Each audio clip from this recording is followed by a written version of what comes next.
CM होउछन्ति सब विभाग मुख्य राज्य रे सबु जिनिसर विभाग हिसाब से सबु जनता जहाँ करवा दरकार उन्नयनमूलक कार्यक्रम किछि मात्रा रे अत्यधिक परिमाण रे होउछि किछि मात्रा रे कोटा कम होउछि किंतु मु भाबुछि नारी मानकर सुरक्षा तांको शिक्षा गमनागमन सुविधा या प्रति मु टिके बेसी ध्यान देबी।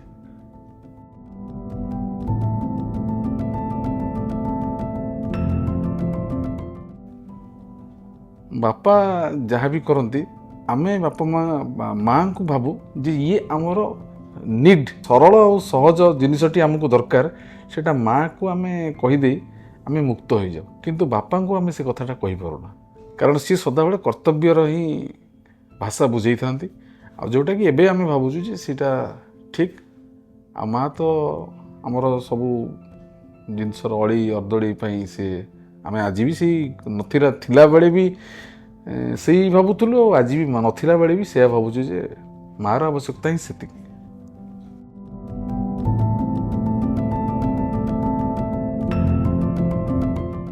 प्रेमर माने सेटा गोटे जीवन गतिशील चिंताधारा भितर सेटा कौन सी जिनिस प्रति मते गीत गाइया को भल लगे ता सहित भी प्रेम हो मते पढ़ा को भल लगे जप करिया भल लगे मते ध्यान करिया भल लगे मुझे न कले मते भल लगे मन चिंता करथि जे या पाइबा पई एतिकी समय पाइबा पई यार सुख नवा पई केमिति भी ता पई चिंतित और मते ताहा दरकार मो प्रेम को एही हिसाब रे भाबे तार कौन सी बहुत बड़ विस्तृत जिनिस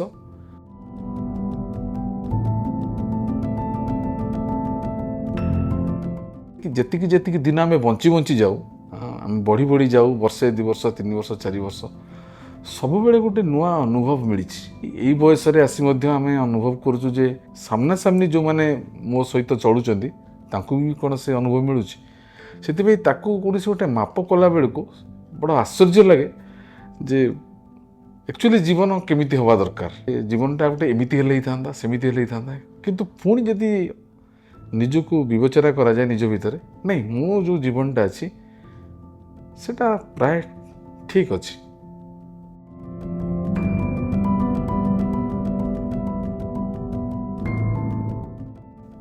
लोक को क्षमा करने को तो इच्छा हुए मत ये कष्ट देला जे मत ये कष्ट देइछि माने देइछि याकू भी कष्ट मिलिबो किंतु जेमिति जेमिति रेक्टिफाए हुए मिछि किछि बयसर अभिज्ञता कि पारिपार्श्विक किछि सांग मानकर आध्यात्मिक गुरु मानकर धर्म शास्त्र विषय रे आमे किछि पढ़िबा शिखिबा शुणिबा हिसाब रे तापर लागे छि नहीं सेटा को आमे फॉरगिव माने क्षमा करदवा से कौन सी कारण से आम प्रति एपरी व्यवहार करछि आमे से समयटा पई से थिला पछ समय रे सेमिति हबो बोली किछि माने नै जदि भी हुए ताले आमे ताकू एडजस्ट कर देवा निज भितर तो क्षमा करदवा।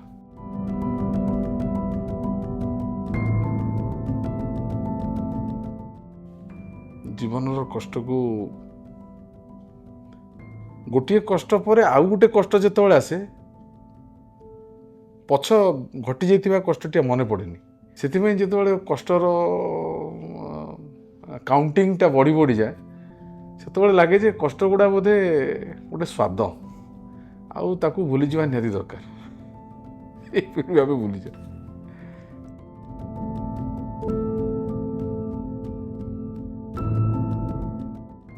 सोशल मीडियाटा गोटे बहुत भल जिनिस जो बंधु मानू आमे जानी न थाउ तांको देखू तांको कथबार्ता शुणु अदरवाइज जदि ताको आमे नेगेटिव भाविबा कि तादरे बेसी ध्यान दबा ताहले हमको सेटा बहुत असुविधार पकेबा हमर टाइम वेस्ट हम से गोटे समय गोटे लिमिटेड समय पर्यंत व्यवहार करवा बहुत भल जिनस किसी असुविधा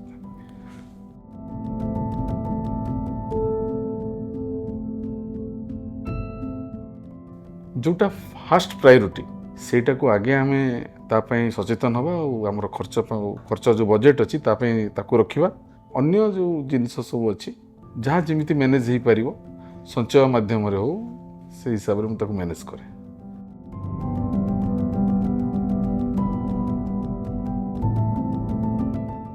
हैप्पीनेस गोटे माने सेटा गोटे मनर भावना आमे जो जिनस को पाइबा चेष्टा करूँ सेटा जदि न मिले आमे दुखी हो जाऊ हैप्पीनेसटा सब निज मन भितर ही तैयारी हुए।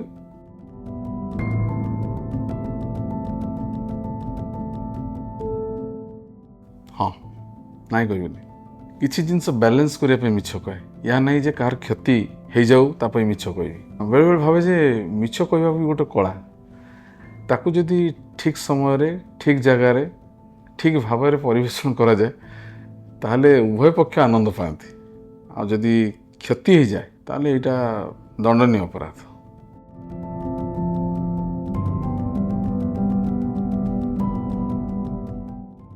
ହଁ, ରାଗିବା ଜରୁରୀ, କିନ୍ତୁ ଏତେ ଜରୁରୀ ନୁହଁ ଯେ ନିଜ ରାଗିବା ଦ୍ୱାରା ନିଜ ଶରୀର କ୍ଷତି କରିବା। ମୁଁ ଭାବେ ରାଗିବାଟାକୁ ଗୋଟେ ଆକ୍ଟ ହିସାବରେ ନେବା ବହୁତ ବଢ଼ିଆ। ଖଟା ମିଠା ପିତା ସବୁ ମିଶିକି ଗୋଟେ ଯେମିତି ଅଛି, ସେମିତି ରାଗ ବି ଗୋଟେ ଆମ ଜୀବନରେ ଗୋଟେ ଅଂଶ। ଆଉ ତାକୁ ଆମେ ପୁରା ମନ ଭିତରେ ନେଇକି ଘୃଣା ଭାବ ଦେଇକି ସେଇଟା ତିଆରି କରିକି ତାକୁ ଅହଙ୍କାର କରିକି ତାକୁ ପରିବେଷଣ କରିବା, ଏଇଟା ନିଜ ପାଇଁ କ୍ଷତିକାରକ, ଆଉ ଯାହା ପାଇଁ ରାଗିଥିବା ସିଏ ବି କ୍ଷତିକାରକ।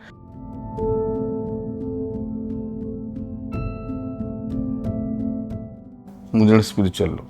ମୁଁ ସ୍ପିରିଚୁଆଲିଟିକୁ ବିଶ୍ୱାସ କରେ। ଆଧ୍ୟାତ୍ମିକତା ହେଉଛି ବହୁତ ମୁଖ୍ୟ ଜିନିଷ ଆମ ଜୀବନଯାପନ ଶୈଳୀରେ।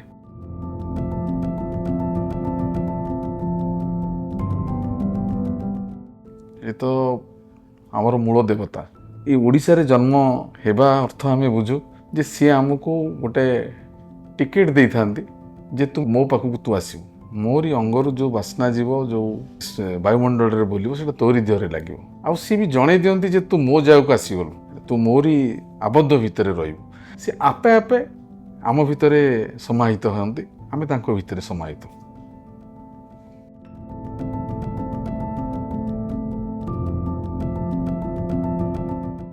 ଏ ସୃଷ୍ଟିର ମୂଳ ଯେଉଁ ସମ୍ପର୍କ ସେଇଟା ମ୍ୟାରେଜ। ବିବାହ ଦ୍ୱାରା ସମାଜ ତିଆରି ହୁଏ, ସଂସ୍କୃତି ତିଆରି ହୁଏ, କର୍ତ୍ତବ୍ୟବୋଧତା ଜଣାପଡ଼େ, ସମ୍ପର୍କ କ'ଣ ଜଣାପଡ଼େ। ମ୍ୟାରେଜ ଗୋଟେ ସମାଜ ପାଇଁ ମୁଖ୍ୟ ଜିନିଷ।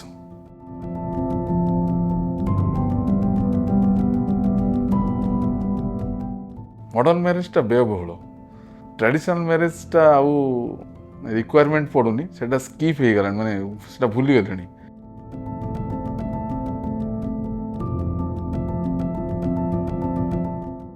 ହଁ, ମନି ଇମ୍ପୋର୍ଟାଣ୍ଟ, କିନ୍ତୁ ଏତେ ମାତ୍ରାରେ ନୁହେଁ ଯେ ରାତିରେ ନିଦ ହଜିଯିବ।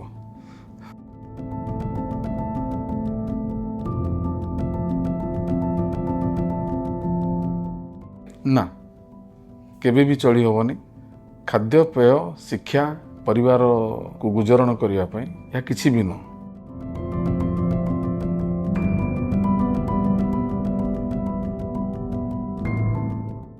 ଫ୍ୟାସନ୍ ଗୋଟେ ବହୁତ ସୁନ୍ଦର ଜିନିଷ। ତାକୁ ସାଧାରଣ ଚଳଣିରେ ଯଦି ନିଜକୁ ପରିବେଷଣ କରିବା, ମାନେ ମଣିଷ ଶରୀର ହଉ କି ଘରଦ୍ୱାର ହଉ କି ଗାର୍ଡ଼େନ୍ ହଉ, ତାକୁ ନିଜକୁ ସଜେଇକି ପରିବେଷଣ କରିବା, ସେଇଟା ଗୋଟେ ବହୁତ ଭଲ ଜିନିଷ। ଫ୍ୟାସନ୍ଟା ବହୁତ ରିକ୍ୱାରମେଣ୍ଟ ଅଛି।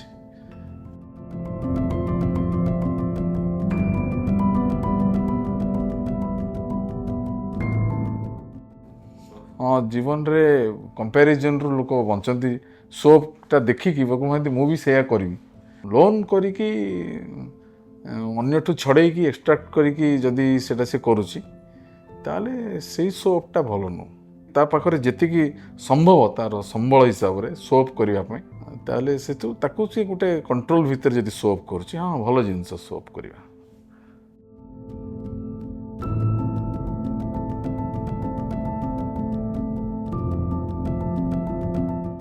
ହଁ, ଭଲ ଲାଗେ ଷ୍ଟ୍ରିଟ୍ ଫୁଡ଼୍। ପିଲାବେଳୁ ସେ ସମୟରେ ଷ୍ଟ୍ରିଟ୍ ଫୁଡ଼୍ର ହେଲେ ବରା, ସିଙ୍ଗଡ଼ା, ପିଆଜି, ବୁଟ ଚଣା, ମୁଢ଼ି ସୋଲା ଏସବୁ ଥିଲା।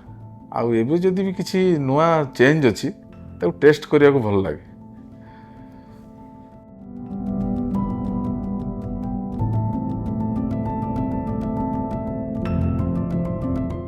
ହଁ, ଯେତିକି ମାତ୍ରାରେ ମୋତେ ମାନେ ସମ୍ଭବ ହୁଏ ମୁଁ ସାହାଯ୍ୟ କରିଯାଏ। ବେଳେବେଳେ ସାହାଯ୍ୟ କରିସାରିଲା ପରେ ଭାବେ ମୁଁ କମ୍ କରିଦେଲି କି, ହେଲାନି ବୋଧେ, କିନ୍ତୁ ସାହାଯ୍ୟ କରିବାକୁ ଭଲ ପାଏ।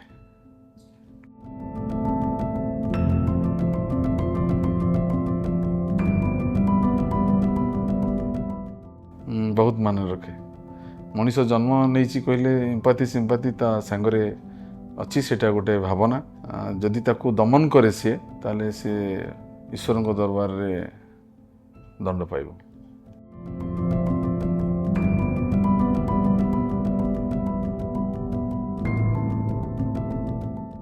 ବୁଢ଼ା ହେବାଟା ନିହାତି ଜରୁରୀ ଅଛି। ତାର ରଙ୍ଗ ତାର ସ୍ୱାଦ ଆମକୁ ଆଉ ଗୋଟେ ଜାଗାକୁ ନେଇଯିବ, ଆଉ ସେଟାକୁ ବି ଆମେ ସ୍ୱୀକାର କରିବା ନିହାତି ଦରକାର ମଣିଷ ପାଇଁ।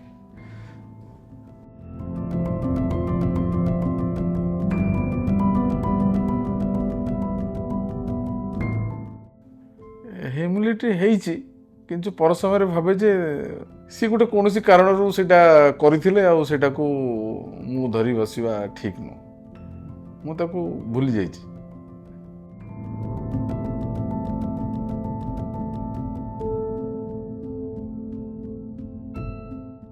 ମୁଁ କାହାକୁ କରିନି, ମୁଁ କାହାକୁ ହ୍ୟୁମିଲେଟ୍ କରିନି। ମୁଁ ଭାବେନି ଯେ କାହାକୁ ହ୍ୟୁମିଲେଟ୍ କରିବି, ସିଏ କଳାଟା ମୁଁ ଆଚିଭ୍ କରିନି।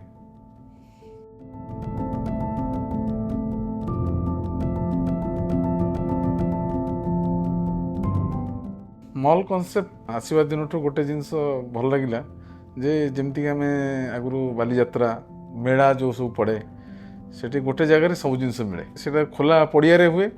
ଇଏ ତାକୁ ଗୋଟେ କନଷ୍ଟ୍ରକ୍ଟିଭ୍ ୱେରେ ଗୋଟେ ଇନଫ୍ରାଷ୍ଟ୍ରକ୍ଚର ଭିତରେ ସବୁ ଗୋଟେ ଜାଗାରେ କରିଦେଲେ। ସେଥିପାଇଁ ତାକୁ ଟିକେ ସଜାବଟ ଭଲ ଭାବରେ ଫ୍ୟାସନେବଲ୍ କରିକି ପ୍ରେଜେଣ୍ଟ କରିଲେ ଦୋକାନ ବଜାର ଗୁଡ଼ାକୁ, ଆଉ ସବୁ ଜିନିଷ ଗୋଟେ ଛାତ ତଳେ ମିଳିଲା।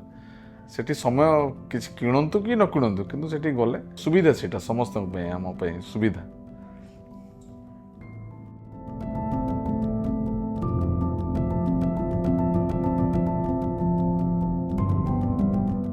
ଆରେଞ୍ଜ ମ୍ୟାରେଜଟା ବହୁତ ବେଟର ଜିନିଷ। କଣ୍ଟିନ୍ୟୁ କରିଲା ପରେ ସେଇଟା ଲଭ୍ରେ ଆପେ ଆପେ ପରିଣତ ହେଇଯାଏ। ସେଥିପାଇଁ ଆରେଞ୍ଜ ମ୍ୟାରେଜ ସବୁଠୁ ବେଟର।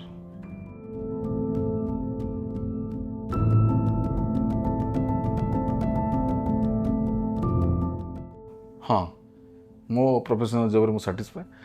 ଯେତେବେଳେ ଜ୍ଞାନ ନଥିଲା ସେତେବେଳେ ବନ୍ଧନ ଲାଗୁଥିଲା, ଏତେ ଗୁଡ଼ିଏ ଦାୟିତ୍ୱ, ଏତେ ଗୁଡ଼ିଏ କର୍ତ୍ତବ୍ୟବୋଧତା ଭିତରେ ଓଜନ ଲାଗୁଥିଲା। ସେତେବେଳେ ଏକ୍ସପିରିଏନ୍ସ ଆଉ ଜୀବନ ବଞ୍ଚିବା ଭିତରେ ମୁଁ ସାଟିସ୍ଫାଏ। ବହୁତ ଲୋକଙ୍କ ସାଙ୍ଗରେ ମିଶିବାକୁ ମିଳୁଛି, ସେମାନଙ୍କର ଭିତରେ କନଭରସେସନରେ ମୋର ବି କିଛି ଜ୍ଞାନ ରେକ୍ଟିଫାଏ ହେଉଛି, ମୋ ଚିନ୍ତାଧାରା, ମୁଁ ସାଟିସ୍ଫାଏ।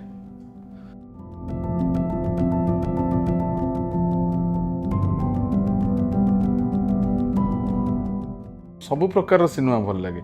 ଆକ୍ସନ୍ ଭଲ ଲାଗେ, କମେଡ଼ି ଭଲ ଲାଗେ। ଯେମିତି ଗାଇଡ୍ ଗୋଟେ ଫିଲ୍ମ ଥିଲା, ଭକ୍ତ ସାଲବେଗ, କୃଷ୍ଣ ସୁଦାମା ଆମ ଓଡ଼ିଆରେ।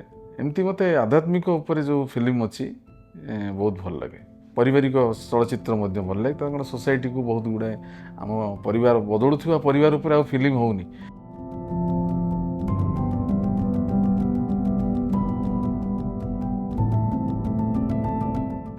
ମୁଁ ୟଙ୍ଗ ଜେନେରେସନଙ୍କ ଚିନ୍ତାଧାରା, ତାଙ୍କ ଚାଲିଚଳନ, ତାଙ୍କ ସଭ୍ୟତା, ତାଙ୍କ ଭବିଷ୍ୟତ ଉପରେ ଫିଲ୍ମ କରିବାକୁ ଚାହିଁବି।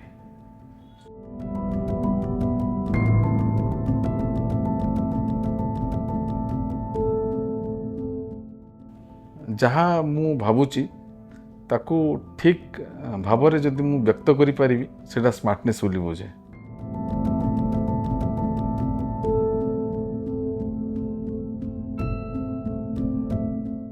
ଅନ୍ୟକୁ ଯିଏ ଖୁସି ଦିଏ, ସେଲିବ୍ରେସନ୍ କରାଏ ଅନ୍ୟକୁ, କୌଣସି କଳା ମାଧ୍ୟମରେ, ଚିତ୍ର ମାଧ୍ୟମରେ ହେଉ କି ସଙ୍ଗୀତ ମାଧ୍ୟମରେ ହେଉ କି ଆକ୍ଟିଂ ମାଧ୍ୟମରେ ହେଉ, ସିଏ ସେଲିବ୍ରିଟି।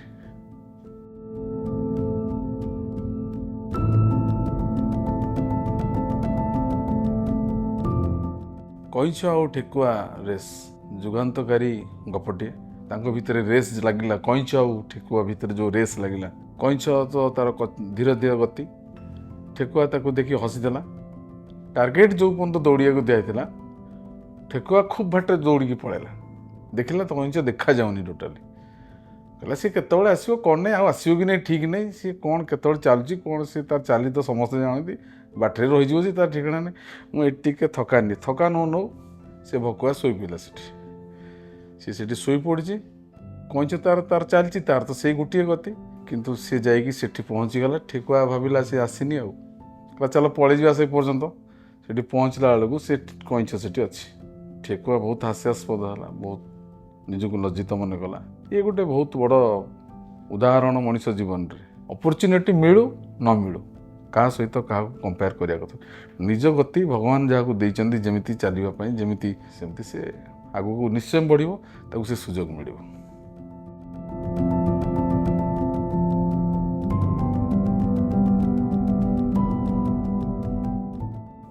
ମଜା କଥା ବହୁତ ଭଲ ଲାଗେ। ମଜା କଥା ଗୋଟେ ସେୟାର କରିବି ମୁଁ। ମୋର ଗୋଟେ ପିଲାବେଳର ସାଙ୍ଗ ତା ପିଲାମାନଙ୍କୁ କହେ ଇଏ ସୋଲେ ଅଙ୍କଲ। ସୋଲେ ଫିଲ୍ମରେ ଅଙ୍କଲ ଆକ୍ଟିଂ କରୁଥିଲେ କହିବ।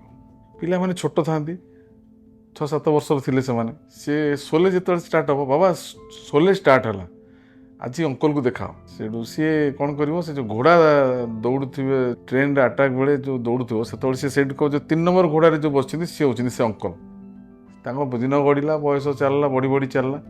ସେମାନେ ଯେତେବେଳେ 16-17 ବର୍ଷ ଲେଖା ହେଲେ, ସିଏ କହିଲେ ବାବା ସେଇ 3 ନମ୍ବର ଯେଉଁ ଘୋଡ଼ାରେ ବସିଛନ୍ତି ସେ ଅଙ୍କଲ, ସେ ସୋଲେ ଅଙ୍କଲ। ସିଏ ସେଠୁ କହିଲେ ହଁ, ଆଉ ତମେ କେବେ ଜନ୍ମ ହୋଇଥିଲ 71ରେ? ଆଉ ସେ ଅଙ୍କଲ 71ରେ। ସୋଲେ କେବେ ତିଆରି ହେଇଥିଲା? ସେମାନେ କହିଲେ ସେତେବେଳେ ତାଙ୍କ ବୟସ ତ 7 ବର୍ଷ ହେଇଥିବ, ଏ ଘୋଡ଼ାରେ ବସିକି କୁଆଡ଼େ ଦୌଡ଼ୁଛନ୍ତି। ତାପରେ ସିଏ କହିଲା ନାଇଁ ନାଇଁ, ସେଇ ଯେଉଁ ଦୌଡ଼ୁଛନ୍ତି ସେଇ ସୋଲେ ଅଙ୍କଲ। ଆମେ ଜାଣିସାରିଲୁ ଏଇଟା ସୋଲେ ଅଙ୍କଲ।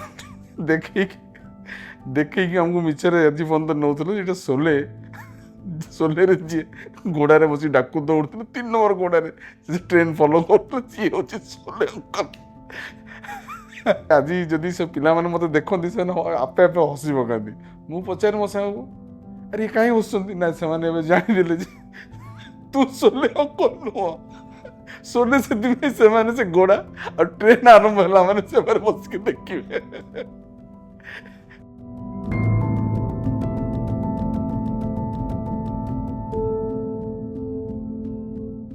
ଓଡ଼ିଆ ଭାଷାକୁ ମୁଁ ବହୁତ ଭଲ ପାଏ, କାରଣ ଓଡ଼ିଶାରେ ଜନ୍ମ ମୋତେ ମୁଁ ନିଜେ ଠିକ୍ କରିକି ଆସିନି। ଏଇ ଭାଷାରେ ମୋ ଶରୀର, ମୋ ମନ, ମୋ ପାରିପାର୍ଶ୍ୱିକ ପରିସ୍ଥିତିର ବିକାଶ ହେବ, ଈଶ୍ୱର ନିର୍ଦ୍ଧାରିତ କରିଛନ୍ତି। ମୁଁ ବହୁତ ଭଲ ପାଏ ଓଡ଼ିଆ ଭାଷାକୁ।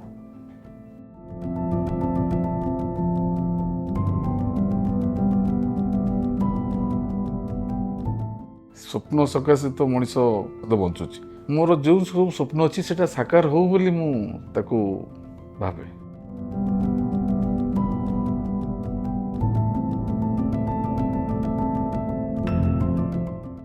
ମୃତ୍ୟୁକୁ ଭୟ ଅଛି, କାରଣ ଏତେ ବଢ଼ିଆ ସଂସାରରେ ବହୁତ ସାଙ୍ଗସାଥି ଆଉ ବହୁତ ପ୍ରକାର ସ୍ୱାଦ, ବହୁତ ପ୍ରକାର ଜିନିଷ ଏକା ସାଙ୍ଗରେ ଅନୁଭବ କରିବା ବହୁତ ଦୁର୍ଲଭ।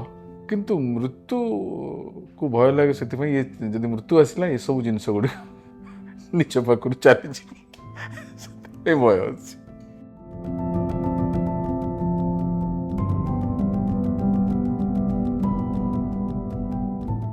ବହୁତ ମାନ ରଖେ। ମୋ ପ୍ରଫେସନରେ ତ ମାନେ ଫେଷ୍ଟିଭାଲ ହିଁ ମୂଳ ଇଏ। ଲ ଆଣ୍ଡ ଅର୍ଡ଼ରରେ ଫେଷ୍ଟିଭାଲ ମୋର ବହୁତ ମାନେ ରଖେ। ଗଣେଶ ପୂଜା, ସରସ୍ୱତୀ ପୂଜା, ଦୁର୍ଗା ପୂଜା, ରଥଯାତ୍ରା, ଏସବୁ ଲୋକମାନଙ୍କୁ ଦେଖିଲେ ଖୁସି ଲାଗେ। ସମସ୍ତେ କେଡ଼େ ଚଳଚଞ୍ଚଳ ଥାନ୍ତି, ସମସ୍ତେ ଭଲ ପିନ୍ଧାପିନ୍ଧି କରନ୍ତି, ବନ୍ଧୁବାନ୍ଧବ ସାଙ୍ଗରେ ବୁଲନ୍ତି। ମକର ସଂକ୍ରାନ୍ତି ଆସିବ ଆମେ ଅମକ କରିବା, ରଜ ଆସିବ ଆମେ ପିଠା କରିବା, ମାର୍ଗଶୀର ମାସ ଗୁରୁବାର ଆସିବ ଝୁଟି ପଡ଼ିବ, ଆମେ ଦୁଆର ମୁହଁରେ ଦେଖିବା, ଦୀପାବଳି ଆସିଲେ ବାଣ ଫୁଟିବ। ମୁଁ ବି ବହୁତ ଭଲ ପାଏ ଏ ପର୍ବପର୍ବାଣି।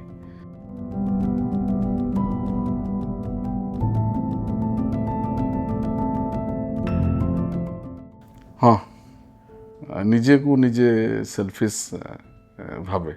ମୋର ଜିନିଷଟା ପ୍ରଥମ ଜିନିଷ, ପଛରେ ଜ୍ଞାନ ହେବା ପରେ ଅଲଗା କଥା, କିନ୍ତୁ ମୋର କିଛି ନୁହଁ। କିନ୍ତୁ ସେଲଫିସ୍ଟା ହେଉଛି ମୋର ସହଜାତ ପ୍ରବୃତ୍ତି। ଏଇଟା ମୋରଟା। ହଁ, ମୁଁ ସେଲଫିସ୍।